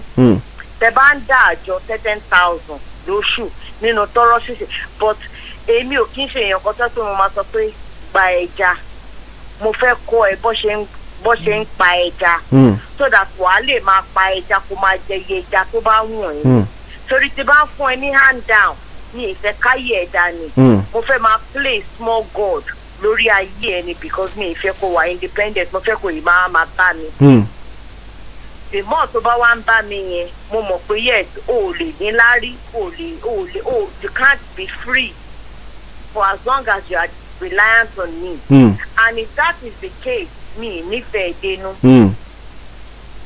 A lot of people play small god. Ṣé small god is not play olóhùn dá. Olóhùn ni wọ́n. Olóhùn ni wọ́n. Òṣèlú wọn àwọn kan tó wà fẹ́ pé oníjìbìtì ni wọ́n. Kẹ fún wọn ní 1 million lẹ́yìn. Business máa liquidate ni because they don't have financial intelligence. Wọn mọ bó ṣe ń sọ 1 naira di 2 naira. Mr. Kemo mi, I'm jack of all trades. mo bèrè lọ́wọ́ àbúrò mi kan pé ṣo lè ṣe meat pie ṣo lè máa ta meat pie ó ló meat pie ó rẹ́rìn mo ní owó tèmi fún ẹ mo ń ṣe meat pie mo ń ṣe cake mo ń ṣe puff puff lórí pé mo ń ṣiṣẹ́ lóṣù mo dẹ̀ ní ọmọ mo ní bùkátà tí mò ń gbọ́ ìwọ lówó ò lè ṣe meat pie ò lè ta puff puff bọ̀ṣẹ́ wá rí ọkọ mi wá sọ fún mi pé òun máa ra puff puff lọ́wọ́ èèyàn kan ẹni tó ń ta puff puff yẹn ó ní mọ́tò ó nílé ó dẹ̀ ka ìwé ẹ bèrè pé ló ń ta àpò fúláwà èlò ló ń ta puff puff kò wá kí n ṣe puff puff nìkan á ṣe puff puff alálùbọ́sà á ṣe puff puff aláta you're using one ingredient to make different varieties. Yes. I tell people my story. Money shop lórí eBay. I don't do that anymore. Ìgbà tí bá ra paper 500 ní pọ̀nkan. Màá wá design ẹ̀. Màá ta ẹyọ méjì ní pọ̀n méjì. Ẹjọ́ oògùn owó wo ló tó yẹn? But kì í ṣe oògùn owó nìkan o. Something has to give. And that is your time. You cannot be successful without investing your time. Tí ògùn ẹ̀ bá wá dé stage kan wá employ àwọn èèyàn tó máa ṣe iṣẹ́ yẹn fún ẹ. Òṣèré àwọn mọ̀lẹ́bí kan wà tó jẹ́ pé it's not just about financial need. Ẹ̀dọ̀ ń robí lẹ́nìí ìwọ ló máa wá bá. Ọkọ mi ò gbọ́ràn sí mi lẹ́nìí ìwọ ló máa wá bá. Ìyàwó mi ò gbọ́ràn sí mi lẹ́nìí ìwọ ló máa bá. Ibi iṣẹ́ ni mí lára. Kí ló dé? Mi kì í ṣe counselor. Èmi kọ́ ní tèmi lára. Àbí? So you see, when you say this firstborn, it's not just about firstborn. Ẹni tó bá dàbẹ̀ fún wọn rí pé ó ní àlàáfíà jù nínú family. Òun ló máa gbé bùkátà pé ó dà pé lè yọkùn ẹ̀ balẹ̀ jẹ́ disrupt the peace ẹ̀ díẹ̀. Àwọn tí ò tiẹ̀ ní wàhálà, wọ́n ṣàkàn pé nǹkan kan dé ṣá pé ìwọ àtẹ kí ló ṣẹlẹ̀ ní láìsí àti ẹ̀gbọ́n nǹkan kan. Sometimes not even saying anything can disrupt people that have negative mind. Wọ́n ní ìdásí lọ sọ́dọ̀ babalógun babaláwo tó bá ṣàkọ̀rí pé ẹni yìí ó ń sùn ó ń jí àmọ́ kan tó ń ṣẹlẹ̀ nínú ilé ẹ̀ ẹja lọ tù wọ́n wá gbé bùkátà tí wọn ò ní ìdùwà báyìí àwọn ẹlòmíì mo at the time sọ pé mo máa lọ sí Nàìjíríà àwọn tó jẹ́ pé èmi ò dẹ̀kẹ́ lọ Nàìjíríà lọ show off for anything wọ́n làwọn fẹ́ jẹ McDonald's àbá àwọn fẹ́ jẹ Mr Big wọ́n lọ́jọ́ ò ló jẹ Mr Big ti gbẹ̀yìn tábà náà iye báyìí ní Mr Big ṣe jẹ́ lọ búkà owó tá a máa ná fún èèyàn kan ní Mr Big gbogbo wa á fi jẹun ní búkà ẹ tún mú change lọlé bó ṣe rí gbogbo yẹn sórí ni ayé tẹ́lẹ̀tẹ́lẹ̀ ni ṣe rí lockdown tó dé yìí ẹni tí ò bá gbọ́n kò lè gbọ́n mọ́ láyé ní àdúgbò tí mò ń gbé àwọn tí mo rò pé big man big woman lórí irọ́ ẹ̀ẹ̀kan rí sí truck ìmàdé ó máa wá gbé mọ́tò fíàm mo dẹ̀ máa àwọn ọ̀kan tó jẹ́ pé tó bá gba annual leave níbi iṣẹ́ wọ́n lọ fàṣẹ́ ń bò mí. kò sí sinmi. wọ́n á wò pé gbèsè wo gan ló jẹ́ kí ni gbèsè tó jẹ́ and another thing is a lot of people are living beyond their means. Because and bó bá ṣe pariwo ara ẹ̀ sí làwọn èèyàn ṣe máa bẹ́ẹ̀ bẹ́ẹ̀ náà ṣe máa bẹ́ẹ̀ gbé bùkátà wa. ìwọ tó ní 10 naira tọ́pẹ́ ẹ̀ sí party family tó gbé Range Rover díẹ̀ tí wọ́n mọ̀ pé Range Rover yẹn higher purchase owó oṣù tó kọjá ò tí ì sọ. tó bá tẹ̀ kọ́kọ́ rí Range Rover ẹ̀ wá tẹ̀ ó kódà pé lè wà òkè bros ẹjọ́ mi tí ìrówó lé mi sọ́ṣẹ́ mọ̀ pé kinní kan wà. bẹ́ẹ̀ni. wọ́n dẹ̀ mọ̀ pé Range tó ń wà gan ò tí ì sanwó ẹ̀. bẹ́ẹ̀ni. So what are we living? It's about being honest. Who are you living your life for? And a lot of people, do you understand, I say are living false lives. You're spending money you don't like to impress people that don't care. Red bill àwa máa wọlé. Ṣẹ́dẹ̀ ni tí ò bá gbọ́ lórí ọ̀rọ̀ kòró yìí kò lè gbọ́ láyé. Kò lè gbọ́ mọ́. Mo máa kọ́kọ́ sọ pé ẹni tó bá ń gbé London tí ò bá gbọ́n kò lè gbọ́ mọ́. But mo realize pé àwọn tó ń gbé London tí mo fi pé wọ́n wà okay. Kò sí èèyàn kankan tó wà okay. Olórí burúkú ni most people. I can only speak for myself. I can't speak for you and I can't speak for the next person or the people around me. Èmi ni mo mọ̀ nǹkan tó ń wọlé fún mi. Èmi ni mo mọ̀ nǹkan tó ń jáde mo pe àwọn ọmọ mi. Mo ní ẹjẹ́ àṣẹ incoming and outgoing. Daniel èlò mo fún ẹ lánàá. Mo fún ẹ ní £5. Èlò mo fún ẹ ń jẹta £2. Ó yá kọ sílẹ̀ incoming. Èlò ló fi ra sweet ìgbà tó ń lọ sí school. Òun ná 10p. minus tempi ṣorí pé owó ẹ̀ ti minus. It's all about training your children and you're not Jesus. Mi kì í ṣe Jésù tó bá gbá mi lójú màá gbá ilé ẹ̀mẹ́fà gbà tó yà wèrè. Bible sọ pé if they slap you one tó bá gbá ilé tí ọ̀tún kan tó sì níbo láyé àtijọ́ ó gbá mi létí kí mo ṣe fún ẹ ọmọ máa fọ́gbò mọ́ ẹ lórí àbó yà wèrè kí mo ṣe fún ẹ tó fẹ́ fọ́gbò mọ́ mi. I think it's about being assertive and not going beyond your means and a lot of people have this like they want to keep up their appearance, keeping up with the Joneses. If you can't afford it, just say you can. Yes. But maybe shame, ego, you understand? They have to keep up their appearance, but who is suffering? But ṣé láwọn Nàìjíríà yẹn ò dájú ni wọ́n? Àwọn tó láàánú wà nù wọn. Mo rí àwọn tó pé mo ti ń gbọ́ bùkátà for the next 10 years. Ìgbà tó dé stage kan mọ̀ pé o ò níṣẹ́ lọ́wọ́. O dẹ̀ sanwó lé o ní bùkátà iye báyìí ni mo dẹ̀ fún ẹ lóṣù èló ló ń dá lájọ because bẹ́ẹ̀ mi ṣe wà UK yìí ó ní iye tí mo fi sẹ́gbẹ̀ẹ́ pé just in case ìgbà tí mo lọ báǹkì tí mo ti ẹ̀ pé báǹkì pé ok nǹkan báyìí báyìí ṣẹlẹ̀ o wọ́n ní àkáàtì mo ní ẹ̀wọ̀n ok we can see one is called just in case mo ní ok just in case yẹn fún eventualities ààrí ọlọ́màjàrí kò ṣe dáadáa pé jìnnìjìnnì ṣẹlẹ̀ a ní ìdílé báyìí. Say just in case in the most why can't we all have that mentality that just in case don't live in the now? Yeah, they say live in the now, but while you're still alive and you've got children and you've got those dependents on you, you need to make allowance. Last year November my last accident the canico motivelo ṣáwọn ọmọ mi ò ní leave ò ní ṣẹ́gbọ́n mi ò ní leave ṣáwọn àwọn tó bí mi wọ́n á wò okay fine I'm doing this back to back hustling and everything could have ended. Gbogbo owó tí mo wọ́n bá tọrọ change tí mo kó jọ ìṣẹ́dá kan fi rọ́pò sí kó fi ṣe glamorous send off fún mi ebi ò dẹ̀ fẹ́ glamorous send off mo ti sọ fún mi pé ẹ jẹ́ ká ṣe ẹ ká discuss topic kan lórí will. What are your wishes when you die? Àwọn èèyàn tí yàn bá tó bá gbọ̀n yìí I'm a nurse. And I deal with young people who have cancers and who die and leave children under the age of 3, 10 and everything. Under 40 is dying. And my first question is, what plans do you have for your children? How do you want the things you have to be shared? Who is your power of attorney? Next of kin is not relevant. Next of kin is just for information because to buy Jagbisi. Next of kin is on this one. Ben. Next of kin will only show off to buy investment, to buy new. But to buy to share will. So the power of attorney pay think about by share the sini. Our mommy yi kiri. Between now and until 18, any ye ni mo appoint to be a custodian over my acquisition or my investment.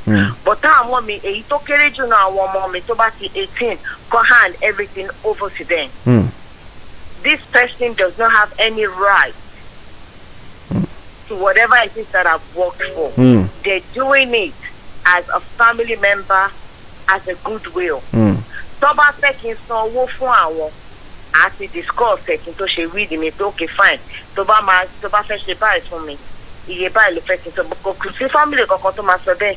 But shey in college àmọye àwọn nurses tó ti kú tó sùn tí wọ́n jí àmọye ordinary people tó kú tí wọ́n jí. Let's talk about death because death is inevitable and any of us can die at any time. Forget about these people that are demanding and asking you if you die today they would live your life. Ìwọ ni kọ́kọ́ ló wà lórí this phone wọn o kọ́ tó pè é wọ́n ti pè é wọ́n ti pẹ́ lómi wọ́n tẹ̀ máa ń set up kíní yẹn káàkiri ni. wọ́n wá rí jọ. bí ìgbà téèyàn tẹ́tẹ́tẹ́ ní ìjẹ yìí ò jẹ mo dẹ̀ mọ̀ wọ́n dáadáa.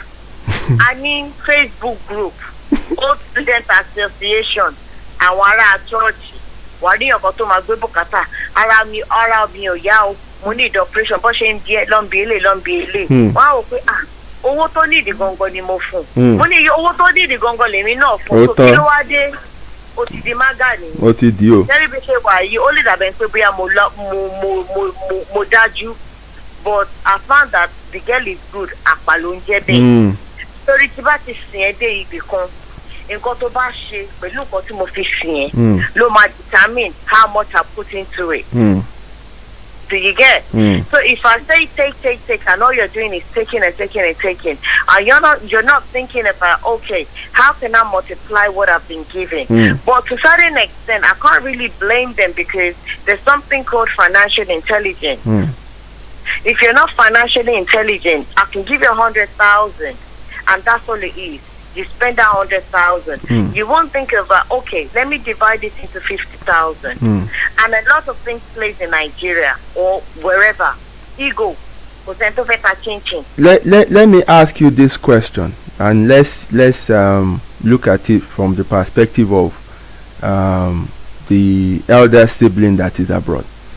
Is the economic situation at home, is it a genuine reason to... So when you say economic situation at home, do you mean UK or abroad, or do you mean in Nigeria? Yeah, I mean, like I've said the scenario, the eldest child is abroad, and then the siblings who depend on him or her are back home in Nigeria. Say economic reason, is it a valid reason for this kind of situation to be in existence? More elder sibling. So just pé ó ti lose iṣẹ́, kò nílé, mọ́tò tó ń wà HP ni wọ́n ti wá gbé mọ́tò ẹ̀. Ó ń bẹ landlord ẹ̀ lọ́wọ́ ń sìn pé òun ò tí ì lè sanwó ilé pé but wọ́n ṣẹ̀ṣẹ̀ gba òun padà sílé. Ó ti jẹ owó ilé ọdún kan báyìí. Àwọn ará Nàìjíríà ò dẹ̀ mọ̀. Wọ́n dẹ̀ yìí ń send ẹ̀ ní prayer first of every month pé may God bless you. Just a gentle reminder, my allowance. Àwọn olórí burúkú má ṣàǹfà. Ọlọ́run dárí sí mi. Inú bí mi. But I'll tell you this now. I've had to learn to draw a line between being stupid and being real with myself. You see, I'm a very, very conscientious person. Modelano.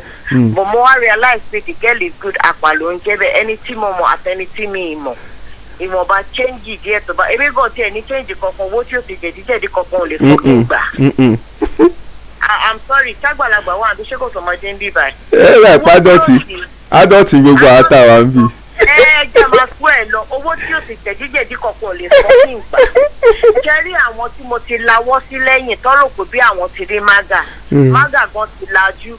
Because you know sometimes when you reach out to certain people that are not expecting you to reach out to them, they always assume it's always gonna be like this. But any he send if you credit to buy so the phone on me. And if I say if you credit 5,000 to the phone, it worry 30,000, 40,000 credit.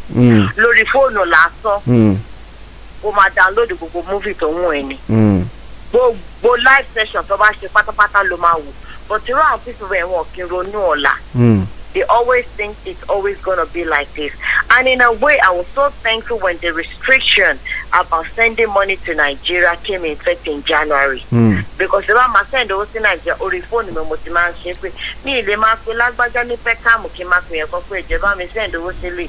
Because the more you do, the more people know about you. O ti ba ma send se ko wà láàrin mi àti any keto need that Timo. He's still at January need send the shishi to anybody. Alafia bani. What also do you have to say about a situation where in our family day now sibling to wà abroad let me land sibling to wà abroad is not turning up for the not one single friend of the sibling will be at the party. Ṣùgbọ́n wọ́n kọ bill òun ni wọ́n dẹ̀ fún ní the largest share of the financial responsibility. Meanwhile àwọn ló máa pèrò tó máa wá jẹun, àwọn ló máa ta tent, àwọn eléré tó máa kì. What do you have to say to that? I will use my personal experience as an example. The last 6 years. Mo máa lọ sí Nàìjíríà lẹ́ẹ̀mẹ́rin a year. Màá lọ lọ́jọ́ Friday, lálẹ́ Friday màá bá Virgin lọ. Saturday all day tó bá di àárọ̀ Sunday máa padà wá sí UK. Ọjọ́ méjì, in fact 1 night péré mo máa lò Nàìjíríà, maximum 2 nights.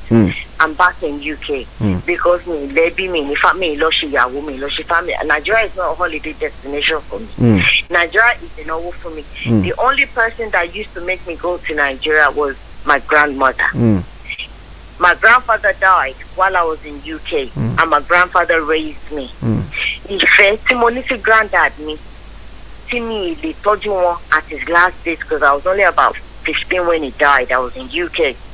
When my grandmother died, kó tó kú, for the last 5 years, kó tó kú, mo máa rí wọn 4 times a year. Kó tó jí láàárọ̀ Saturday, mo ti débẹ̀. Oúnjẹ tó máa jẹ látàárọ̀ títí dalẹ́, UK ni mo máa ti kó lọ. Omi tó máa mú because mi lẹ́rù. Jeans tí mo bá wọ̀ lọ ni mo máa wọ̀ padà. Mo kò máa pààrọ̀ shirt mi ni because I'm only there for 1 day. I will check her. I will check her medication. I will check everything is fine. Wọ́n máa bí mi pé píkúlódé tó ṣe ń lọ sí Nàìjíríà fọ́dún méjì. Nàìjíríà ṣe bí téèyàn lọ fọ́jọ́ méjì. Mo ní nǹkan tó lé mi lọ sí Nàìjíríà.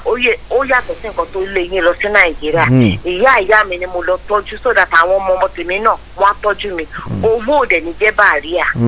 Ìgbà tí ìyá mi kú, wọ́n ná owó. Àwọn èèyàn wá bí mi pé ṣé mi ní wá fífi náírà ni. Àwọn fámìlì àwọn ọmọ tó wà ní Amẹ́ríkà tó wà ní UK. Gbogbo wọn lọ la sí Nàìjíríà fún sínú mo ní okay fine ìyá ti kú òkú òmò yàndágò ìgbà tí ìyá yìí wà láyé kó tó ní dementia kò sí kankan ní tó lọ sí Nàìjíríà for the last 10 years ìyá yìí dẹ̀ rántí mi wọ́n máa pè ní bí sí máa jẹ díẹ̀ máa dáná fún wọn ọmọ ọ̀dọ̀ tó wà lọ́dọ̀ gbogbo àwọn ọmọ tó yí wọn ká ìwọ gba this ìwọ gba that gbogbo wọn kì í ṣe pé bóyá mo mọ̀ wọ́n rí so that wọ́n á lè tọ́jú ìyá mi ni so ìgbà tí ìyá yẹn kú kí ni mo fẹ́ lọ ṣe wọ́n lọ fẹ́ kunlé mo ní ta la fẹ́ kunlé fún táwọn tí ò rí ìyá yìí in the last 20 years kó tó kú wọ́n bọ̀ wọ́n fẹ́ wá jẹun àwọn extended family mo ní nǹkan tí ìyá yìí ní mo ti ṣe fún lójú ayé. that's it gbogbo nǹkan tó kù waste ni. nǹkan tó dẹ̀ kù èèyàn máa ṣe ṣe wá rí lórí ìnáwó yẹn o it fell on my mom. My mom is from an extended family as with the age and everything. Do you understand? My grandmother remarried a millionaire. But that didn't count. My mom paid for every single part of the financial aspect. Wọ́n gba ìlérí fún àwọn grandchildren tó wà ní God knows where they are. Wọ́n dẹ̀ gba àwọn onílù. Do you understand? Fún àwọn àgbàlagbà. So everybody was catered for. So it's like kill and lay. If you don't do the needful, when those that need it is alive. But pẹ̀lú ẹ̀ náà, àwọn tó wá fi session yẹn tó fi make money, àwọn fẹ́ máa ṣọ, àwọn fẹ́ ṣe gbámọ́kọ̀ pé all of these things are irrelevant. Mo ti sọ pé bá bí ọmọ mi, my youngest is 8 years old. I was saying pé mom doesn't want a ceremonial burial. She doesn't want a spiritual leader in the funeral. She wants you to put her in a cardboard box and cremate her. And that's it. If you cannot afford it, take her to a blue water car park and scatter her ashes everywhere. And that's it. But I hear about you take an helicopter ride, scatter my ashes in the air because mo le ní kó sí mi sí cemetery. Òkú mi wà there physically, my bones are still there. Who knows where my children are going to end up in life? Ọmọ mi kékeré ó lè lóun fẹ́ lọ gbé ní Australia. Do you know how long it takes from UK to Australia? Èyí ọkùnrin lè lóun fẹ́ lọ gbé ní Japan. But if I have a grave, they always have that thing like I need to visit my mother's grave. Which is not convenient for them. Yeah, it's not convenient for them. I don't want to be a burden even in my death. Èyí tó bá gbọ́nù wọn o tó bá sì pò mú lówó ṣe rí ashes mi yẹn kàn put it under pressure kàn sọ di diamond kàn tó sáyà wọn I will be with them but tó sáyà wọn tó bá ti fẹ́ ashes gbé káàkiri ayé kò síbi tó wà I will be there with them. A lot of people are afraid of addressing the issues of grief. What do you want to happen to you when you die? What are your destinies? My madam, I'm sure she's still on the show if she hasn't dozed off. I said the same thing you said tonight to her, and that day she looked at me like ó dà pé bọ̀bọ̀ ẹ̀ mo mọ̀ pé nǹkan kan ṣe ẹ́ náà but ó dà pé ọ̀gbẹ́ni ti yọnu. There's a lady that I looked after, she was only 34, ó lọ́mọdún mẹ́rin. Mo tọ́jú ẹ̀ títí tó fi kú ni. Mo wá bí mo ní do you have any investments? Do you have any properties? Do you have a will? Do you have a power of attorney? Okay, fine. When you get to that point when you can't make decision of yourself, have you appointed somebody that you trust that will put your children's interest at heart? In case bóyá ó fẹ́ gba ogún ẹ̀ lọ́wọ́ àwọn ọmọ ẹ̀. Ṣé as dúdú I don't know if it's an innate thing or if it's a cultural thing. We shy away from dying, but I know live. And it's also Brazilian but you know what? I think this topic we should actually treat it on its own day, because yes, is wide, and I can see where you're taking it to. So mafeka ka cheat separately. We keep it to as another topic. And another thing that I said earlier on, like regarding this issue is, like, we're talking about elder siblings. I'll talk about myself. It's not always about elder siblings. Sherry, I want elder siblings. How about people who are responsible? But Sherry, you're very responsible. No, boy, I will look at you. So that then say, oh, boy, your dear.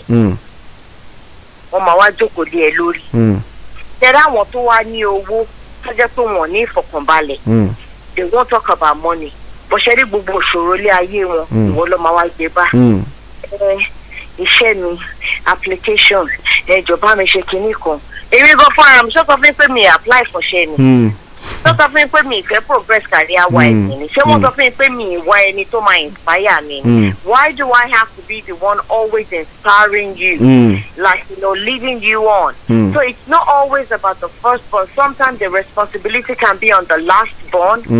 Or it can be on the middle child. And as they say, the middle child is the forgotten child. Yeah. Because firstborn, as a parent. Lastborn, I ain't doing fuck all. But I'm here to come up in the teaching. Lie, every mommy gonna let me give a mommy do my bossy be for it. It's one my approval point. I think it's about getting that balance right. Yeah. And we got that balance wrong. You understand? Because I think my parents are from the older generation and they gave the male a upper hand. And I can see the lack. I can see where they got it wrong. And I've learned from their mistakes. There is no gender divisive role in my family. Be operation fabo long ballet long for sure. Be operation for sure long ballet long dano. Or sick baby I shall bring lily or ishel occurring. See a bombarded last is so bad than for quiet money, a buru obenelo below a better kilo shelly. It may go out there, and the way I ask is not hours a day today. My cocoa bracelet, who did you sit with for dinner while you're having your food dinner today? Can you see that is very informal? Yeah. If you ask a leading question, you get a direct answer. I don't want a direct answer. I ask an open-ended question. So, what did you do for maths today? Did you like maths? Was it this or was it that? We engage in conversation. It's the foundation you laid now that will determine what your children turn out to be in the future. You see, sharing Kota is very broad. So don't let me take too much of your time. I'll leave other callers to call in as well so I can join in. Thank you very much. You really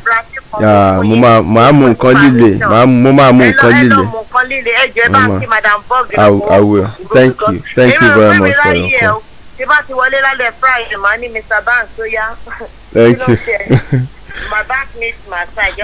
Mr. Bang is to join Gangi by. Yeah, I can see, and I hope he would be permanent. I don't know, without going into details, his work demands my means is not fair. But I'm glad he came today, and I've actually told him that there's a lot of thought-provoking, evidence-based, and relevant issue that is affecting young people today, and it is nothing. If it's just one thing you can take away that will improve your life as a person, will improve your marriage, please tune in and learn from it. I've learned a lot. And I wish I can and I hope I can contribute in the future as well. So thank you very much. Thank you very much. Let's give other people opportunities. All right then. I'm back on now. God bless. All right. If you're there, say present, man. All right. All right, thank you. Bye-bye. Yeah, that was one call like Big Back call. Thank you very much for that extensive contribution, and I'm sure everyone enjoyed it. We've really pushed our time. I've gone 20 minutes beyond, and so I think it's kí n pọ́nra mi lé and let people go for tonight. Àbọ̀rọ̀ là ń bọ́mọlúàbí sọ tó bá dénú ẹ̀ adùdìdì. Ìta àti sọ lálẹ́ yìí náà kì í ṣọ̀rọ̀ kékeré.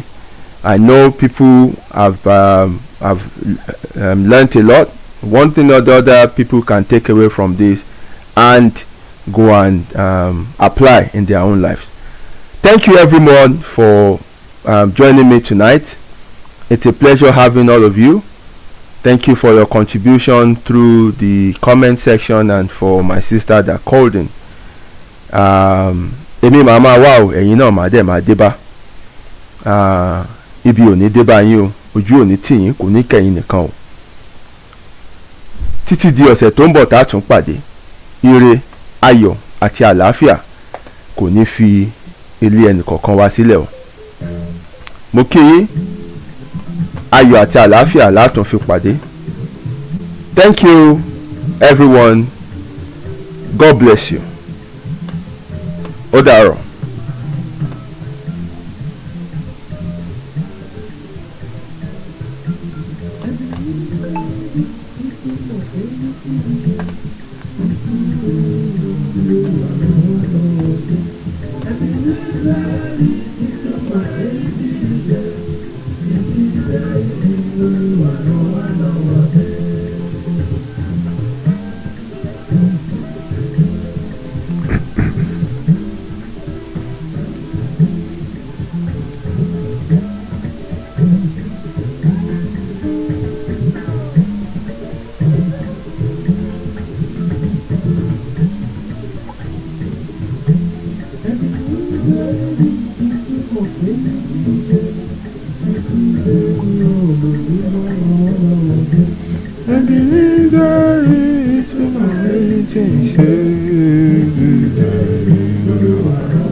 I